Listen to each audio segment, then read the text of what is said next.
Bonjour, ici Micheline Bourque, sommet du livre Affaires. Alors, ça fait 5 minutes que je parle avec ce monsieur-là, monsieur Serge Marski, que je vais vous présenter à l'instant. Je suis super relax parce que l'expérience qu'on va vivre aujourd'hui est différente de toutes les expériences qu'on va avoir fait avec la découverte de certains auteurs. Monsieur Marski a écrit un livre qui est un roman. Donc, ce n'est pas un livre d'affaires et vous allez comprendre pourquoi j'ai voulu mettre une pomme dans le sac d'orange. Alors, sans plus tarder, j'aimerais le présenter, M. Serge Marski. Merci d'avoir accepté de participer au sommet. Avec un grand plaisir, merci de m'accueillir, vraiment. Je suis très excitée de vous avoir, on en a parlé tout à l'heure. Pour ceux qui ne vous connaîtraient pas, prenez quelques instants pour vous présenter. Serge Marski, c'est qui? Bon, d'abord, j'ai fait des études de médecine, ça c'est très important de le souligner, et puis je me suis intéressé par la suite très tôt à la médecine du travail. Et je suis allé étudier en Angleterre. Je fais une maîtrise là-bas parce que je me suis rendu compte que je connaissais rien en médecine du travail. Et donc, je suis allé étudier là-bas et j'ai fait une rencontre qui a complètement changé ma vie. Ah oui? Oui, il y a un psychiatre anglais qui donnait des cours. C'était une maîtrise qui durait une année, c'est très intense. Et il donnait des cours sur 3 trimestres. Alexis Brooks, je veux le nommer parce que c'est une personne qui a été un ange dans ma vie. Et il s'était intéressé à la santé mentale au travail. Okay. On est au début des années 80. Wow. J'avais jamais entendu parler de ça avant. Et il avait même écrit un gros bouquin là-dessus, Mental Health at Work. Et quand je l'écoutais, je déposais mon crayon, je buvais ses paroles. Et quand je suis revenu au Québec, je me suis dit, c'est ce que je veux faire. Je veux vraiment m'intéresser à ce qui se passe dans le monde du travail au niveau de... Et santé mentale, à l'époque, quand on prononçait les mots en milieu de travail, ça faisait peur. Imagine. J'avais l'air d'un polichinelle qui sortait d'une boîte à surprise. Les gens disaient qu'est-ce que c'est ça. Puis ils voyaient toujours de la pathologie lourde, schizophrénie, psychose, des choses comme ça. Je leur disais non, c'est quelque chose, vous allez voir, ça s'en vient là. On commence à sentir les premiers symptômes de ça. Et Brooke disait que la majorité des problèmes n'étaient pas des problèmes des individus, mais qu'ils étaient, ces individus-là, des symptômes d'une maladie de l'organisation. Et que si on travaillait au niveau de l'organisation, peut-être que les gens seraient moins malades. Ah, wow! Et je trouve ça super intéressant. 1980, les années 80, Début wow. des années 80. Visionnaire. Réellement. Il travaillait au Tavistock Institute à Londres. Un homme vraiment... aujourd'hui, il doit être décédé parce qu'il était déjà presque à sa retraite à ce moment-là. Donc, quand je suis revenu au Québec, on m'a demandé d'en parler. Des amis à moi, un soir, m'ont dit « Pourrais-tu venir nous parler de ça? On est un groupe de professeurs, on se réunit dans les écoles une fois par mois. » Alors, j'ai dit « J'ai rien de prêt. » Ils ont dit « C'est pas grave, de façon informelle. » Alors, je suis allé. Et après, le téléphone n'a jamais arrêté de sonner. Parce que les gens m'ont dit « Vous êtes allé à telle place, pourriez-vous venir en parler avec nous? » Et là, je me suis rendu compte que c'était un problème là, qui émergeait. Et aujourd'hui, c'est de l'ordre de l'épidémie, les problèmes de... On ne parle plus de santé mentale, on parle maintenant de santé psychologique. Ça fait moins peur. On parle de détresse psychologique aussi. Et depuis 30 ans, je soigne les gens qui ont craqué dans l'espace de travail, qui arrivent dans mon bureau brûlé, vidé, épuisé. Puis au fond, ils disent 2 choses en commençant. Ils disent « Je ne sais plus qui je suis et je ne sais plus où je m'en vais. » Donc, il y a un problème d'identité, je ne sais plus qui je suis. Puis un problème de sens. Je ne sais plus où je m'en vais. Puis à force de réfléchir, d'écouter ces personnes-là, j'ai essayé de comprendre la source de cette souffrance-là. Et c'est ce qui m'a amené à faire la route que vous avez poursuivie. Et donc, vous êtes foncièrement, on le reconnaît par l'accent, un Québécois, un homme du Québec. Vous habitez dans la région de Montréal, vous avez travaillé pour des grandes entreprises, vous êtes médecin, vous l'avez le papier, là, donc vous êtes médecin, vous aidez les gens. Mais cette mission-là, en fait, c'est presque une mission pour vous de travailler sur le plan de la souffrance des travailleurs. Puis c'est ça que je trouvais intéressant de vous rencontrer, parce que le premier ouvrage que vous avez écrit, de votre propre main, était un ouvrage de psychologie populaire qui s'appelait Pensouillard le hamster, qui a été très bien reçu et qui vous a permis de voyager beaucoup en France notamment. Alors peut-être qu'on pourrait faire un petit clin d'œil avant d'aller dans notre deuxième livre, mais parlez-nous un petit peu de votre expérience avec le Pensouillard le hamster, comment ça... Écoutez, j'en suis pas revenu. J'ai mis des années à écrire ce bouquin-là parce que je voulais parler de la question de l'ego. Parce que quand on s'intéresse à la souffrance humaine, moi je crois qu'un médecin, oui, on peut aider des gens à guérir, mais on peut surtout soulager beaucoup de souffrance. Et donc, il faut comprendre d'où elle vient. Et à force de réfléchir là-dessus, on ne peut pas, si on réfléchit sérieusement à la souffrance humaine, c'est absolument impossible de ne pas arriver à la question de l'ego. Impossible. quelqu'un qui fait, là, mais honnêtement, là, va arriver. Tous les chemins mènent à Rome, dit-on, ben, tous les chemins qui s'interrogent sur la souffrance mènent à l'ego. J'en suis convaincu. Alors donc, j'ai réfléchi à ça et je soignais des gens qui souffraient dans leur espace de travail et dans leur vie à l'extérieur du travail. Et je me rendais compte qu'il y a une grande partie de cette souffrance-là qui était totalement inutile. Et là, je me suis mis à lire des philosophes, des sociologues, enfin plein de gens qui s'étaient intéressés aux mêmes questions que moi.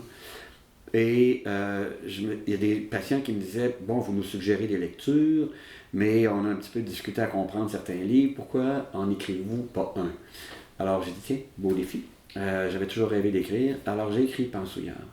Et il y a une petite fille de 7 ans, Marianne, elle s'appelle Marianne, qui un jour, c'est la fille d'un de mes grands amis, m'avait invité à voir son zoo. Oh. J'étais allé manger là, et j'étais arrivé dans la chambre, puis il y avait un hamster. Et il courait dans sa roulette. Et là, j'ai fait ça, c'est ce qui se passe dans ma tête. Et ce jour-là, j'ai eu l'image qu'il fallait pour écrire le livre. Et ça a l'air de répondre à un besoin parce que ici au Québec, il s'est vendu comme c'est pas possible, déjà 50 000 copies. Ce qui est assez exceptionnel selon les éditeurs. Absolument. Et puis là, il est un succès fou en France. Il y a déjà 100 000 copies vendues en un an. Bravo. Et là, il vient d'être publié en Italie. Il est dans les 15 meilleurs vendeurs. De félicitations. Et ça vous a donné une première expérience au niveau de l'écriture. Oui. Ça a été dans la catégorie psychologie populaire. Oui. Donc déjà, pour vous, c'était un moyen de vulgariser certains sujets dont on va encore parler plus en profondeur. Et là, vous avez été encore plus loin et vous avez dit, non seulement je vais écrire, mais je vais devenir écrivain. Alors, quelle aventure! Oui, écoutez, quand j'avais 11 ans, je rêvais d'écrire. Et puis je me suis dit, c'est un message que je considère maintenant tellement important. Bon, c'est sûr que quand on travaille sur la souffrance, on s'intéresse aussi à la sienne. Parce que comme être humain, je ne suis pas exempt de ça. Non. Alors, et j'ai réalisé à quel point il y avait une dimension qui était liée à l'ego, qui était à la source de ma propre souffrance. Alors, je me suis dit, il faut trouver toutes sortes de voies pour faire passer le message. Il y a eu la voie de Pensouillard. Maintenant, il y aura peut-être une autre voie, qui est celle d'un roman, donc d'une histoire où les gens vont se reconnaître, parce qu'il y a plusieurs événements que je rêvais de pouvoir introduire et faire passer plusieurs messages. Justement, est-ce que c'est cette forme d'écriture, puis là je comprends votre message, là, qu'à quelque part il y avait un petit rêve d'écrivain dans votre esprit, là, donc une facilité ou une envie de vouloir exprimer certaines choses, mais justement la formule roman, c'est quand même une formule qui vous donne beaucoup plus de liberté. Donc, d'explorer des idées à tort ou à raison, dans la vérité ou dans la fausse route, mais ça fait rien. Ça vous donne énormément de liberté. Tout à fait, tout à fait. Parce que ce que je ne savais pas, je n'ai jamais fait cette expérience-là, c'est que quand on commence à écrire un roman, on se place dans la peau des personnages. Et on commence à vivre ce que chacun des personnages vit. Et ça, c'est assez fascinant. J'aurais jamais cru que ça m'arriverait. Bon, les événements surviennent, on a une idée de la trame, il y a quelques grands événements qu'on veut traiter, mais on ne sait pas toujours là où l'écriture va nous amener. Et à certains moments où je me plaçais dans la peau des personnages qui vivaient l'événement, et je trouvais ça incroyable, je me mettais à pleurer. Wow. Parce que je ressentais ce que ces personnages-là pouvaient ressentir en vivant cet événement-là. Et parfois même, il fallait que je ferme la porte du bureau parce que je sanglotais. Alors là, je me disais, qu'est-ce que c'est ça, un gars devant son ordinateur qui est en train de sangloter?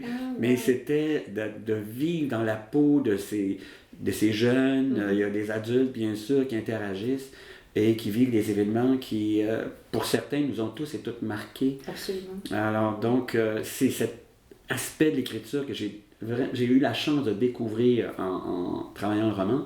Et effectivement, ça donne énormément de liberté, parce qu'on peut leur faire vivre tout ce qu'on veut leur faire vivre. Mais là où on a la surprise, c'est qu'en leur faisant vivre ce qu'on veut leur faire vivre, ils nous font vivre. Ils prennent aussi une vie en eux-mêmes. Absolument. Intéressante. Absolument. Donc, inconsciemment ou consciemment, je ne sais pas aussi au niveau de ce choix-là, parce que c'était un choix, vous auriez pu faire un autre livre style Pensouillard, là. Je suis certaine qu'elle a connu aussi un grand succès. Mais est-ce que inconsciemment aussi, c'était peut-être dans le but aussi de pouvoir rejoindre plus de gens? Un roman, c'est pour tout le monde. Psychologie populaire, c'est pas tout le monde qui va aller faire un tour dans les rayons. Mais est-ce que ça, c'était conscient ou inconscient ou un bel effet secondaire? Je crois qu'il y a une dimension d'effet secondaire, vous avez tout à fait raison. Mais il y avait aussi l'idée de rejoindre d'autres personnes que les personnes qui vont être intéressées par un livre de psychologie populaire. Parce qu'il y a des gens qui ne s'intéressent pas, mais qui vont être intéressés davantage par, entre guillemets, la littérature. Donc, je me disais, élargissons, essayons de rejoindre d'autres personnes, et peut-être que les personnes qui ont été intéressées par Pansouillard, qui voudront aller plus loin aussi. Et ça, c'est arrivé, parce qu'il y a des gens qui avaient lu Pansouillard, et qui après ont lu Egoman, et qui m'ont écrit, ou qui m'ont écrit des courriels ou qui m'ont même téléphoné. Il y a des gens aussi que j'ai rencontrés dans toutes sortes de circonstances qui m'ont adressé la parole à ce sujet-là. Ils m'ont dit, on avait lu Pansouillard et là on est allé vraiment beaucoup plus loin. Oui, absolument. En profondeur. Et bon, j'ai reçu beaucoup de courriels qui disaient, tu sais, Goman, ça m'a énormément surpris. Ça devrait être lu par tous les gestionnaires. Oh boy. J'ai fait, aïe, c'est un peu étonnant parce que c'était pas le but. OK. Mais ça me rassure parce que moi, dans mon choix, au niveau du sommet du livre, c'est comme je vous dis, vous êtes vraiment la pomme dans le sac d'orange ou l'orange dans le sac de pomme. Mais je pense qu'au fond, vous avez vraiment cette envie, c'était clair dans le Pansouillard, vous avez toujours cette mission d'aider le travailleur à être heureux dans la vie comme au travail. Et l'histoire, on va en parler justement parce qu'on n'a pas présenté votre livre. Alors, le livre qu'on vous présente, c'est Egoman, Serge Marquis. C'est un livre qui a été publié à la maison d'édition Guy Saint-Jean, éditeur, donc une maison très connue ici au Québec. C'est un gros livre, donc l'histoire est longue, il y a plein de péripéties et tout ça. Et juste avant d'aller dans la petit résumé du livre, encore au niveau du processus d'écriture, parce qu'il y a beaucoup de gens qui rêvent d'écrire un livre, parce que ça nous permet de se libérer de tant d'idées, de toutes sortes de choses. Est-ce que on vous a bien guidé ou est-ce que vous aviez déjà amorcé le travail? Comment ça, juste l'aspect plus technique là, du processus de rédaction d'un roman, peut-être quelques anecdotes ou quelques éléments de votre expérience pour peut-être inspirer d'autres gens aussi à mettre la plume à la page. Là. J'adore cette question. Écoutez, au départ, l'idée, c'était pas un roman. Au départ, je voulais écrire une espèce de dialogue entre une mère et son fils. Okay. Et mon idée, c'était, les enfants ont beaucoup de questions, puis parfois les parents se disent, j'ai pas le temps, c'est compliqué. Et c'est vrai pour les adolescents aussi. Alors, je me disais, bon, il y aura des dialogues. Et il y aura une question du genre, pourquoi vous avez divorcé? Pourquoi c'est difficile au travail? Pourquoi, bon, il y a toutes choses comme ça. Et j'ai présenté ça à la maison de Guy Saint-Jean. Et ils m'ont dit, il y a de la matière pour faire un roman. Et la personne à qui j'en avais parlé, je lui avais parlé du rêve que j'avais d'écrire un roman. Et il m'a dit, on va t'accompagner. Si tu as le goût d'écrire un roman, vas-y, parce que la matière est là. Alors j'ai fait, OK, allons-y. Et là, j'ai été accompagné, mais d'une façon exceptionnelle. J'étais en contact constamment avec une éditrice qui respectait tout ce que j'écrivais, mais qui disait avec beaucoup de délicatesse. Elle s'appelle Isabelle Lompré, je vais la nommer. Avec beaucoup de délicatesse, ça arrive un peu vite. Okay. Pourrais-tu, s'il te plaît, nous permettre de patienter un petit peu? Juste une petite consigne comme ça. Et là, je faisais, OK. Alors, je retournais travailler. Là, je faisais parvenir ce que j'avais écrit. C'est ça qu'on voulait. Okay. Et là, je poursuivais comme ça. Donc, j'ai découvert à quel point cette aventure-là pouvait être vécue main dans la main avec une autre personne. Mais toujours dans le respect de ce qu'on avait, ce que j'ai envie de Parce que le roman, ça c'est une histoire. Hein? C'est une histoire qu'on raconte. C'est pas un énoncé de faits, c'est pas un commentaire, c'est vraiment une histoire. Tout à fait. Et racontez-nous rapidement, c'est quoi l'histoire d'Egoman? En fait, dès le départ, Charlot, un petit bonhomme de 9 ans, à l'école, entend deux professeurs se chicaner. Et il y a un des deux professeurs qui lance, il lit dans le non-verbal, il entend dans le ton de la voix, Charlot, là, mais une insulte à un autre professeur. Et il adore le professeur qui se fait insulter, c'est une femme qui s'appelle Madame Leblanc. Et ce professeur se fait dire, bon, t'as un gros égo. Mais Charlot n'a jamais entendu ça, cette insulte-là, il ne sait pas ce que c'est qu'un égo. Alors il revient à la maison, il demande à sa mère, maman, c'est quoi l'égo? Et sa mère, qui est neuropédiatre, travaille avec des enfants dans un centre hospitalier pour enfants, est confrontée à la question, elle ne sait vraiment pas quoi répondre. Mais cette mère est une femme très ambitieuse, qui a le goût de devenir une star dans l'univers professionnel dans lequel elle vit. Et ça la dérange, ce genre de questions. Mais là commence toute la démarche, là. Et elle a une amie psychiatre qui s'appelle Georges, qui travaille aussi auprès des enfants. Moi, j'ai adoré Georges. Et cette amie psychiatre, elle lui pose la question, mais là, lui, il s'amuse, là. Il l'amène à découvrir progressivement ce que c'est l'ego. Enfin, ce que c'est immensément complexe comme question. Puis pendant ce temps-là, Charlot continue sa quête, parce qu'il n'y a pas toutes les réponses qu'il voudrait avoir de la part de sa mère.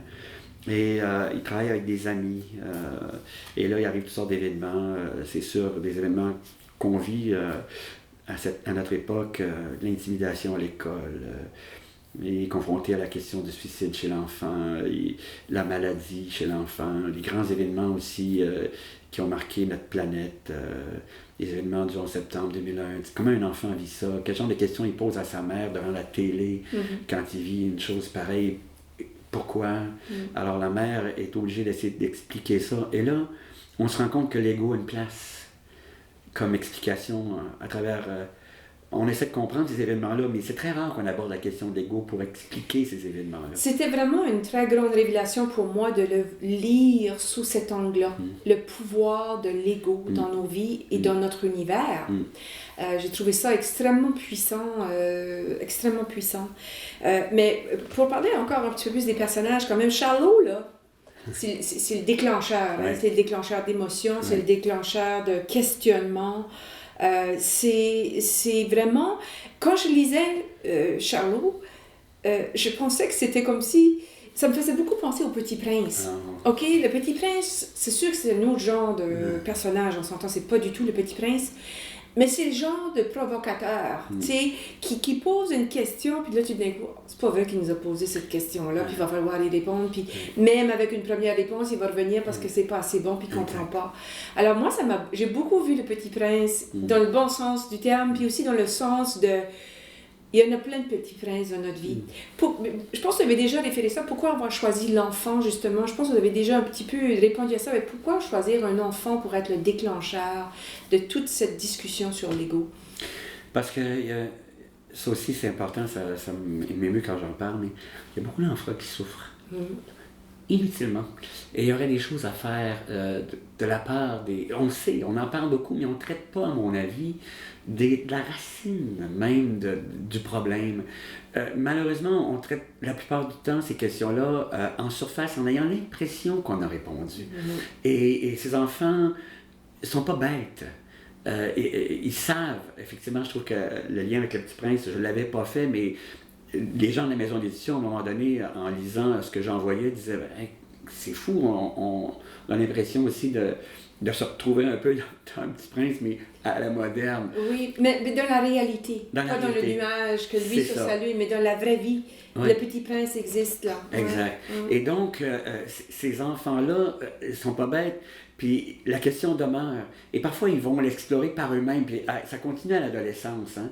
Alors, j'ai choisi d'avoir un personnage comme cet enfant-là, justement, parce qu'il y a des milliers d'enfants qui posent chaque jour des questions à des parents pressés, à des parents qui sont dans un univers où les réponses qui leur sont données très souvent ne le sont qu'en surface à travers les médias. Quand on traite, il y a des médias qui travaillent bien là, mais quand on traite de certaines questions d'actualité, à la vitesse à laquelle on les traite, on ne va pas dans la profondeur. Et les enfants ont besoin de profondeur. Et dans un monde qui a plus que jamais besoin de profondeur, devant la complexité des questions que nous vivons chaque jour. Et c'est pour ça que je suis parti du personnage d'un enfant, parce qu'il requiert, il exige, il attend la profondeur.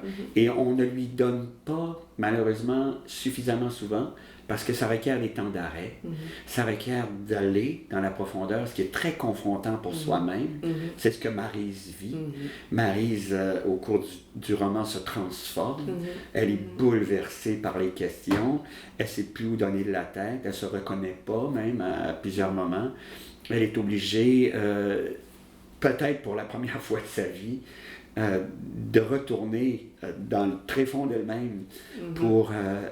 Et à différents moments aussi, et pour différentes raisons, exact. Ne serait-ce que l'exemple qui me vient à l'esprit, c'est ça, le deuil qu'elle n'avait pas fait de son divorce. Exact.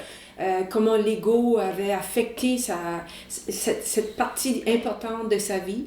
Le fait qu'elle se retrouve dans sa sexualité tout aussi, à fait. Des choses comme ça. Donc c'était vraiment intéressant. Ça me porte, vous avez fait une belle entrée en matière parce que vous avez aussi choisi Georges et Maryse qui sont des partenaires importants là-dedans et vous les avez mis dans le milieu médical. Oui, tout à fait. OK, ça c'est une autre question parce que vous êtes médecin, alors est-ce qu'on peut faire la thérapie? Pourquoi vous avez choisi des médecins? Bon, évidemment, c'est un milieu que je connais bien. Et puis, c'est sûr qu'il y a des personnes que j'ai rencontrées au cours de ma vie parce que j'ai fini mon cours de médecine en 77, donc ça fait un certain temps. Donc, j'ai rencontré beaucoup de personnes qui, à l'époque, je ne savais pas qu'elles me... je ne connaissais pas les raisons pour lesquelles elles me bousculaient, elles me bouleversaient. Et autant de façon positive que de façon, je dirais, négative, parce qu'il y a des moments où je revenais de l'hôpital et je me sentais vraiment tout croche. Et j'avais vu dans des hôpitaux pédiatriques des médecins agir ou interagir avec des enfants, des parents, etc. Mais j'étais revenu à la maison tout croche. Je me disais, ça se peut pas qu'on agisse comme ça. Alors, ou d'autre part, d'autres médecins, j'ai vu aussi des sages-femmes, parce qu'il y a un personnage important dans le livre qui est une sage-femme, Alexandrine, et j'en ai vu, j'ai même travaillé, avant d'aller en médecine du travail, j'ai fait de la médecine de famille à la campagne, et j'ai eu à accompagner des femmes qui donnaient naissance à des enfants à la maison, et je l'ai fait avec une sage-femme qui avait travaillé en Afrique, dans le Grand Nord, etc. Et là, j'ai vu un univers que j'avais jamais eu l'opportunité de voir pendant mon cours de médecine, où il y avait une relation, un contact avec la femme qui accouchait. Je vous dis sincèrement, parfois j'étais simplement un témoin émerveillé de la présence mutuelle. Et ce mot-là est devenu un mot fondamental dans ma vie maintenant, le mot présence. Parce que l'alternative à l'ego, c'est la présence. Et c'est ce que Charlot découvre. On ne peut pas se débarrasser de l'ego, on ne peut pas tuer l'ego, détruire l'ego. C'est une activité mentale. Je me permets maintenant de l'appeler activité égoïque. Peut-être que des gens qui ont déjà parlé de ça avant moi, je ne l'ai jamais lu nulle part, mais je trouve que c'est plus juste comme expression que de parler strictement de l'ego, parce que l'ego, c'est comme quelque chose qui serait là, installé, alors que l'activité égoïque, c'est une activité mentale qui est issue d'un processus qui s'est construit dans l'histoire de l'humanité, qui se construit dans l'histoire de chaque individu autour de ce qu'on appelle le sens du moi. Mais les bouddhistes disent que ça n'existe pas, l'ego. Alors, on est devant quelque chose, et alors qu'en Occident, on veut le renforcer tout le temps. Mais cette activité, c'est une activité mentale, j'y reviens, il est tellement important de découvrir qu'on peut aller vers la présence et qu'elle se calme. Parce qu'elle est à l'origine d'une quantité phénoménale de souffrance individuelle et collective. Les événements du 11 septembre 2001, une grande partie de leur origine est de nature égoïque. Ce sont des personnes qui s'identifient à une croyance, donc deviennent leur croyance, et percevant cette croyance comme étant menacée, réagissent biologiquement, comme si leur survie était menacée. Et ça, vous avez donné cet exemple-là, puis ça m'a beaucoup étonnée. Et vous l'avez mis en lien avec tout ce qui s'était passé par rapport à l'histoire du petit enfant qui s'appelait Hamid, qui était un ami de Charlot. Et j'ai trouvé ça particulièrement touchant, cette situation-là que vous avez mis dans le livre. Je ne m'y attendais pas du tout. Et vous avez, encore une fois, là, parce que vous faites référence à plusieurs fois dans le livre à l'envie d'être choisi. Je veux être choisi et que notre ego ou l'activité égoïque va dans ce sens-là, que je veux être choisi, je veux être reconnu, je veux être vu et su de tout cela. Donc, ça doit pas être... J'ai pas lu ça ailleurs. Donc, ça, c'est quelque chose qui est viscéral pour vous, de faire comprendre jusqu'à quel point l'activité égoïque touche toutes les sphères de notre vie et de notre univers. En regardant les nouvelles, on va le voir. En regardant... tout ce qui se passe autour de nous, on va l'avoir, cette activité-là. Absolument. Quand on est enfant, très tôt dans notre vie, il y a une espèce de confusion qui risque de s'installer. Même si nos parents sont adorables, très aimants, très tôt dans la vie, on peut avoir l'impression qu'on va être aimé si on est spécial, si on est différent, si on fait quelque chose d'exceptionnel, d'unique. Et ça, c'est déjà une construction de l'activité égoïque. Si je suis spécial, je vais être choisi. On va s'occuper de moi, on va me nourrir, on va me protéger. Donc, je vais survivre. À ce moment-là, le cerveau commence à vouloir trouver tout ce qui va lui permettre d'être spécial dans l'espoir que ça va assurer la survie. Mais c'est une confusion qui dure toute la vie.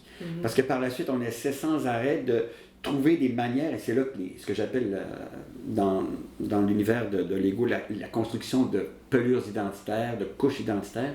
On construit des identités en ayant l'impression que si on est ça, ou si on devient ceci, on va être enfin unique, spécial, et enfin on va pouvoir avoir toute l'attention qu'on a toujours désiré avoir quand on était enfant. Mais c'est un piège terrible, parce qu'on se déconnecte de notre capacité d'aimer, de notre capacité d'être présent, présente, de notre capacité de s'émerveiller, en étant toujours en train de se construire à travers le regard de l'autre. Si je suis aimé, j'existe. Si je reçois de l'attention, j'existe. Comme quand on était enfant. Alors que c'est pas comme ça que ça se passe, la vie. La vie, c'est si je suis présent, j'existe. Si je suis présent, je découvre ce que je suis vraiment. Ma capacité d'aimer, de m'émerveiller, de savourer, de créer, de transmettre, d'apprendre, etc. Et ça reste toujours présent toute la vie. Et il y a des gens que je soigne, et c'est ce qu'on découvre ensemble, que dans le monde du travail, ils étaient constamment en train ils étaient à l'affût de toute forme de reconnaissance de leur travail. Et s'il n'y avait pas une expression de reconnaissance, certains se mettaient à entrer à se diminuer, à s'auto-flageller, détresse psychologique. Et ils cessaient d'être en contact avec leur capacité de créer, de savourer l'existence, d'être là. Et c'est ça qu'ils redécouvrent.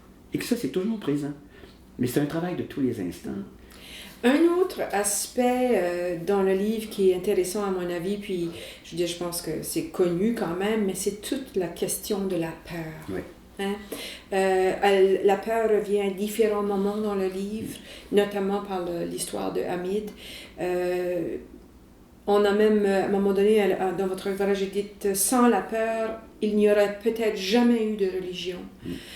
C'est très profond, cette notion de peur dans nos vies, le concept même de la peur. Pouvez-vous nous en parler un petit peu, puis peut-être faire un petit clin d'œil au livre en même temps, si c'est possible, parce qu'on pourrait faire une conférence là-dessus, j'en suis sûre.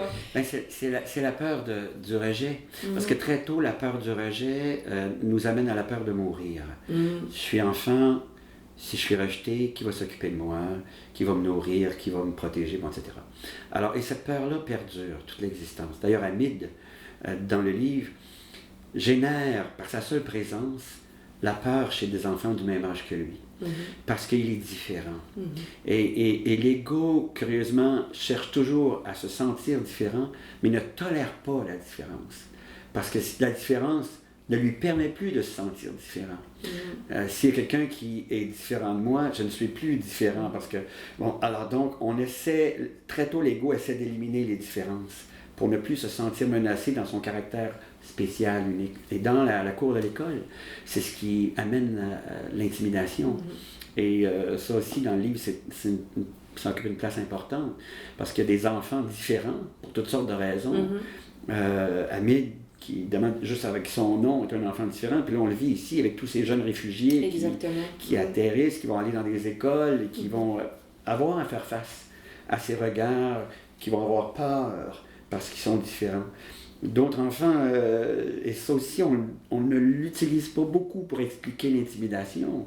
Il y a toutes sortes de théories, mais au fond, il y a la peur de la différence qui est à la base, et ça, c'est égoïque, du fait qu'on va jeter des cailloux dans les écoles sur un enfant différent, parce qu'il y a une infirmité. Parce que, bon, l'enfant qui est obèse, l'enfant qui est gay, même l'enfant qui peut être sourd, ou, bon, etc. Donc, il est différent, puis on n'a pas envie qu'il soit là. C'est terrible. Les enfants vivent ça. Et très tôt, ils ont déjà, entre guillemets, ils ont déjà un handicap en quelque part, et ce handicap-là génère plus de rejet que d'acceptation à cause de la peur qu'a l'ego de disparaître, devant le fait que le handicap va apporter plus d'attention à l'autre qu'à soi, parce que soit on n'en a pas de ce handicap. C'est terrible. Et c'est ça que les enfants découvrent dans le livre, peu à peu, et qui les amène même à faire des liens avec les événements du 11 septembre 2001. Encore là, la peur de la différence. Ma croyance est menacée parce que les autres ne croient pas la même chose que moi, donc je vais détruire ceux qui croient autre chose que moi. Comme ça, ma croyance va pouvoir continuer à vivre, et je vais continuer à vivre, parce que je suis ma croyance. Exactement. On n'est pas sa croyance. Mais c'est ce que les enfants découvrent et que les adultes, peu à peu, à travers l'exploration que les enfants font, parce qu'ils servent du dessin, on fait toutes sortes de moyens. Ce qui donne d'ailleurs naissance à Egoman. Ben, j'allais dire, là, on n'a pas dit qu'est-ce que c'est Egoman. Ça, on va peut-être le laisser découvrir, parce que c'est ça aussi. Il joue un rôle important. Egoman, il est dans la trame du livre tout au long. Mais c'est ça, et l'amour, c'est ça, on a quand même quelques petites histoires d'amour, notamment par le vieux Charlot, qui grandit éventuellement, puis aussi de sa mère, et Georges, entre guillemets, qui vivent quelque chose. Donc, Georges qui est amoureux de Maryse, et Georges qui est un psychiatre. C'était vraiment le miroir, Georges. C'était vraiment le rôle du miroir. Tout à fait. Puis, je me disais, ce serait intéressant aussi de montrer qu'un psychiatre, qui est supposé être une personne qui en connaît beaucoup à propos de l'esprit humain, peut lui aussi être démuni dans l'expression de ses sentiments, devant la difficulté à faire face à ce qu'il éprouve, ressent, et qu'il a lui-même des barrières à traverser, mais qu'il a de la difficulté à le faire. Alors donc, c'est pas parce qu'on connaît plein de choses, ou qu'on a soigné plein de gens, qu'on est tout à coup plus habile, on est encore un être humain. Et ça, je me disais, il me semble que c'est important de savoir ça, parce que lui aussi, il a l'activité égoïque en lui, et lui aussi à découvrir que c'est ni bon ni mauvais, l'ego, c'est pas quelque chose qu'on doit honnir, c'est ni bon ni mauvais, ça fait juste partie de ce qui s'est développé au cours de l'évolution, probablement pour nous permettre de survivre comme espèce d'ailleurs, mais qui a amené des dérapages. Alors, Georges, c'est ça, c'est cet être humain qui doit lui aussi apprivoiser cette activité, et qui, en écoutant les enfants, parce qu'il travaille évidemment dans le même hôpital que Maryse, et ils sont tous les deux en contact avec plein d'enfants qui souffrent avec leur famille, dont des enfants évidemment qui sont confrontés à la mort. Alors donc, en écoutant tous ces enfants-là, apprend progressivement à apprivoiser cette activité en lui, donc sa propre souffrance, et à nommer des choses qu'il n'était pas capable de nommer. Puis il a joué un rôle aussi à faire évoluer la situation, sa relation avec Charlot et Marie-Lou, et tout ce contexte-là était intéressant. Donc, moi j'ai beaucoup aimé sur le plan de l'écriture. J'ai senti que votre écriture dans le personnage de Georges était vraiment éclatée. C'était rempli d'amour aussi. C'était vraiment très omniprésent. Donc j'ai vraiment aimé le personnage de Georges beaucoup. Ouais, c'était vraiment intéressant. Là, j'avais une petite autre question. J'avais écrit ça à la page 60. Ce n'est pas en continuant d'habiter le monde de l'ego qu'on va régler les problèmes que nous y avons créés. C'est en le quittant. Le monde de l'ego a fait son temps. Il faut maintenant entrer dans l'autre monde, celui de la présence. Est-ce que c'est l'histoire du livre, ça? Est-ce que j'ai trouvé une bonne citation pour dire que c'est une des grandes leçons du livre? C'est à mes humbles yeux, puis j'ai rien inventé, d'autres personnes qui ont parlé de ça bien avant moi, puis qu'il y a plein de personnes sur la planète qui en parlent, et merci la vie, mais à mes yeux, c'est la plus grande révolution de l'histoire de l'humanité. C'est celle qui attend l'histoire de l'humanité présentement. Sortir du monde de l'ego pour entrer dans le monde de la présence. Parce que le monde de l'ego continue à générer les conflits, continue à générer les conflits à une petite échelle, au quotidien, dans les organisations, dans les familles, dans les couples, partout. Dans la recherche d'un stationnement. Dans la recherche d'un stationnement, sur la route, la rage au volant, encore une fois, c'est une expression d'activité égoïque, la rage au volant, littéralement. Donc, ça continue à générer des conflits à grande échelle. Les attentats qu'on a vécu encore récemment à Paris. Moi, à chaque fois que je vois ça, là, j'entends ça à la télé, là, j'ai goût de pleurer. Parce que c'est le résultat de l'ignorance du fonctionnement de l'esprit humain. C'est le résultat de ce qu'on a construit dans le monde de l'ego. L'identification aux croyances, aux idées, aux opinions, etc. Et il y a une alternative. À chaque instant, on peut entrer dans l'univers de la présence. Être là. Quand un enfant arrive de l'école, et Charlot arrive de l'école, plusieurs fois, il vit des choses quand le drame vécu par Hamid à l'école, on n'ira pas dans les détails, mais le drame vécu par Hamid, Charlot revient à la maison avec toutes ces questions. Mais si Maryse son esprit est habité par le souci d'être exceptionnel, extraordinaire, de l'article qu'elle écrit, etc., elle ne pourra pas entrer dans la présence pour entendre la détresse de Charlot devant les questions d'une immense complexité que les enfants vivent au quotidien à l'école. Donc, l'alternative à l'univers égoïque, mon article est important, il faut absolument que je le termine pour le magazine international ou je ne sais pas quoi, la revue internationale. Non, Charlot est là, en détresse. Est-ce que je peux être présente? Écouter complètement Charlot. Mais découvrir que la vraie vie, elle est là. Elle est là. Donc oui, c'est l'alternative à l'activité égoïque. Et oui, moi je vis un sentiment d'urgence. Les gens disent « Pourquoi vous faites ce que vous faites? » Puis je réponds toujours « Vous n'êtes pas dans un sentiment d'urgence, vous? » Moi, je suis dans un sentiment d'urgence. Et quelque part, c'est relativement simple d'entrer dans la présence. On parle maintenant de pleine conscience, de méditation pleine conscience. Il y a beaucoup de manières d'en parler. Mais c'est en même temps extrêmement difficile. Parce que l'activité égoïque, c'est instantané, puis c'est associé à une confusion dans le cerveau. On confond maintenant la menace à l'ego avec la menace à la survie. Donc le cerveau ne fait pas la distinction. Et quand il perçoit une menace à l'ego, c'est-à-dire à tout ce à quoi on s'identifie, un commentaire, par exemple, négatif sur une opinion qu'on a émise, ou sur l'auto qu'on conduit, ou peu importe, quelque chose auquel on s'est identifié, le cerveau, il déclenche la même réaction que s'il y avait perception d'une menace à la survie.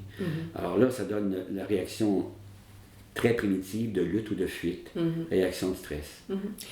La psychologie, la psychiatrie, la philosophie, ce sont tous des sciences ou des disciplines qui nous permettent, qui nous ont permis de comprendre l'âme humaine ou la personne ou l'individu.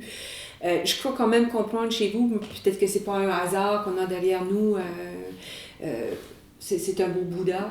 Est-ce que ce sont des... Je ne veux pas être trop personnel dans ma question non plus, mais je pense que vous allez chercher vraiment de l'inspiration à différents niveaux, mais que dans votre livre, on perçoit quand même toute cette notion-là de présence, le moment présent. Parce que présence veut aussi dire amour. Je pense que d'être avec l'autre. Est-ce que j'ai raison de croire que vous avez aussi pigé dans l'inspiration bouddhique là, dans le développement de votre propre pensée par rapport à ces questions-là? Oui, j'aurais jamais cru que ça arriverait et je n'ai pas la prétention de connaître le bouddhisme, pas du tout. Je l'ai à peine effleuré et je dirais pas je suis bouddhiste parce que ce serait encore une identité égoïque. Mais ce que je crois avoir compris dans toutes les recherches pour comprendre le phénomène de l'ego, c'est que je crois avoir compris que Bouddha avait observé l'esprit humain et avait, au pied de son âme, là, découvert que ce qui se passait dans sa tête, là, c'était en rapport avec la perception de toutes sortes de menaces, justement, à ce à quoi il s'était identifié. Qu'est-ce qu'on va dire de moi? Qu'est-ce qu'on va penser de moi? Je ne dis pas que c'est ce qui se passait dans le cerveau de Bouddha, mais ça ressemble à ça. Au lieu d'être dans la présence, assis au pied de l'arbre, et de découvrir que simplement percevoir peut-être la brise sur sa peau, la lumière sur l'eau s'il y avait de l'eau, le parfum des fleurs, simplement ça, que ça se calmait, cette activité-là. Tout à coup, et la souffrance s'apaisait. Une souffrance qui l'amenait toujours à des images qui le ramenaient dans le passé, ce que j'ai pas fait, ce que j'aurais dû faire, etc., puis les regrets, puis les remords, ou dans l'avenir anticiper, qu'est-ce qui va arriver, si, génère souffrance immédiatement. Alors que là, tout à coup, d'être présent complètement, ça se calmait en une fraction de seconde, en quelques minutes. Je crois que c'est ça son message. Et c'est ça que j'ai... Entre autres, mais il n'y a pas que ça, évidemment, dans le livre, mais on sent cette idée, cette notion-là que soyons là. Hein. Dans le point Souillard, vous avez beaucoup plus parlé de ça, toute la respiration, des choses comme ça, c'est intéressant ça aussi. Peut-être qu'on pourrait conclure sur... je pense qu'on l'a déjà dit, mais qu'est-ce que vous vouliez que les gens retiennent de cette histoire de Charlot, de Maryse, de Georges, de Egoman, le rôle de l'Egoman? Qu'est-ce que c'est que vous aimeriez que les gens retiennent en premier? À la fin, il y a des messages dans ce sens-là qui concernent ce que nous sommes vraiment. Mm-hmm. Parce que Charlot, très tôt, amène l'idée à sa mère, mais au fond, sa mère lui répond un peu rapidement à une de ses questions, qui est d'où venons-nous, d'où je viens. Et là, finit par lui répondre un peu n'importe quoi, c'est un peu humoristique, mais finit par lui dire on vient des étoiles. Mm-hmm. Et ça satisfait Charlot, à la surprise de sa mère. Et il découvre au fond que fondamentalement nous sommes interconnectés. Mm-hmm. Et dans le livre, il y a quelque chose là-dessus qui concerne le fait qu'on ne voit plus assez les étoiles mm-hmm. dans les grandes villes. Oui. Et ça, c'est important. Georges parle de ça aussi. Et quand on sort de la ville et qu'on revoit à nouveau les étoiles, on peut prendre conscience de ce que nous sommes ou de ce que nous ne sommes pas. Alors que quand on est enfermé avec son ordinateur et qu'on sort dans la rue, puis ce sont les grands buildings, et qu'on est moins en contact avec la nature, on perd de vue que fondamentalement, nous sommes des êtres de relation, des êtres interconnectés. Et ce mot-là, interconnecté, est très important, parce qu'il est lié à la présence. Si je découvre que je peux quitter l'activité égoïque en entrant dans la présence, je découvre ce que je suis vraiment, un être d'interconnexion, un être relié à tous les autres êtres humains, aux étoiles, à la nature, à tout ce qui est vivant, et la paix est possible. Ça, c'est le message central, la paix à l'intérieur et la paix entre nous, dans l'univers. Tellement moins de souffrance que je vois dans mon bureau, qui est lié à l'absence de connexion. Souvent, sûrement. Très, très fréquemment. Ben, c'est une belle conclusion. Donc, nous, on vous encourage fortement d'aller chercher la pomme dans le sac d'orange. C'est un livre qui se lit très bien. Vraiment, je vous avoue, en toute franchise, je n'avais pas lu le livre avant de l'acheter, c'est sûr. Mais je me dis, j'ai hâte de voir comment il écrit. Et je trouve que c'est très bien écrit. Yes. Vous avez une belle plume, les personnages sont bien définis. Le message, bien sûr, est tout à fait pertinent. C'est un long livre, donc moi, je l'ai peut-être lu trop rapidement parce que j'en ai tellement lu, vous comprenez, pour le sommet.